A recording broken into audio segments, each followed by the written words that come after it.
کیا محرم کا روزہ ہوتا ہے؟ کب رکھتے ہیں؟ جی ہاں، ہوتا ہے 10 محرم کو روزہ رکھنا چاہیے، اور اس کی تاکید آئی ہے اور احادیث کے اندر اس کا تذکرہ آیا ہے، سنت رسول ہے 10 محرم کو روزہ رکھنا۔ البتہ یہ بات یاد رکھنی چاہیے کہ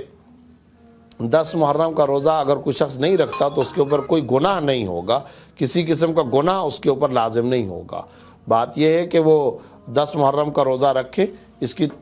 فضیلت آئی ہے، لیکن ساتھ ساتھ یہ بات بھی ذہن کے اندر رکھیں کہ رسول اللہ صلی اللہ علیہ وسلم نے اپنے وصال و وفات سے 1 سال پہلے یہ ارشاد فرمایا تھا، اور یہ بات صحیح مسلم کے اندر موجود ہے۔ آپ صلی اللہ علیہ وسلم نے فرمایا کہ اگر میں اگلے سال زندہ رہا تو میں 10 کے ساتھ یا ایک اور دن ملاؤں گا، یا 9 کا روزہ رکھوں گا یا 11 کا روزہ رکھوں گا۔ اور اس کی بیک پر جو وجہ تھی وہ یہ کہ آپ صلی اللہ علیہ وسلم نے فرمایا مجھے پتہ چلا ہے کہ اس دن یہودی بھی روزہ رکھتے ہیں، تو یہودیوں کے ساتھ، غیر مسلموں کے ساتھ عبادت کے اندر بھی مشابہت اگر ہو تو آپ صلی اللہ علیہ وسلم نے اسے قبول نہیں فرمایا۔ اس لیے صحابہ کرام نے اس کے بعد جو عمل جاری رکھا وہ یہی کہ آپ صلی اللہ علیہ وسلم کی خواہش کے مطابق 10 محرم کے ساتھ ساتھ یا تو 9 کو ملایا کرتے تھے یا 10 کے ساتھ 11 محرم کو ملایا کرتے تھے۔ ایک سوال پوچھا گیا کہ اکثر ہم باتوں میں یہ کہتے ہیں 5 منٹ میں آتے ہیں یا 2 منٹ میں، یا کام ہو جائے گا، لیکن ایسا ہوتا نہیں، تو کیا ایسے جھوٹ پر بھی سخت پکڑ ہے؟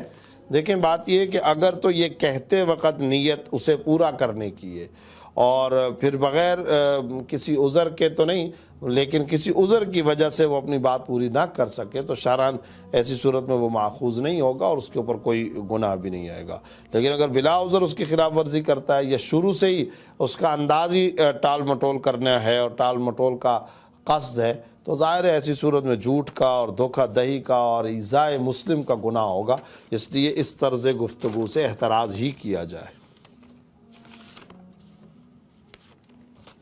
پوچھے صدقہ کس کو دینا چاہیے؟ دیکھیں جی، صدقے کی 2 قسمیں ہیں۔ ایک تو واجب صدقہ ہوتا ہے، جیسے زکوٰۃ ہے، عشر ہے، منت ہے، نذر ہے، کفارے کی رقم ہے، وہ تو مستحق زکوٰۃ کو دینا ضروری ہے۔ اور مستحق زکوٰۃ وہ جس کی ملکیت میں 52.5 تولہ چاندی یا 52.5 تولہ چاندی کے بقدر نقد رقم بھی نہ ہو، اتنی ہی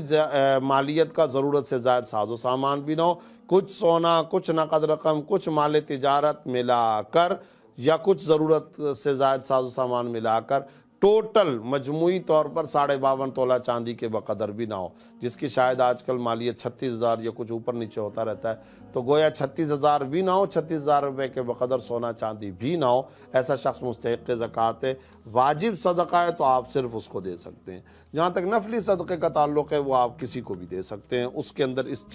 ان تمام شرائط کا لحاظ رکھنا کوئی ضروری نہیں ہے۔ نماز کے دوران چپل سامنے رکھ کر نماز پڑھ سکتے ہیں؟ جی ہاں، پڑھ سکتے ہیں، لیکن بات یہ ہے کہ چپلوں کو ان کی مخصوص جگہ پر رکھنا چاہیے، اور دوسری بات یہ ہے کہ اس بات کا خیال کرنا چاہیے کہ اس پر کوئی نجاست لگی ہوئی نہ ہو، یا اگر آپ اس انداز کے اندر رکھتے ہیں کہ کوئی ڈبہ وغیرہ مخصوص ہے تو اس میں کوئی حرج کی بات نہیں۔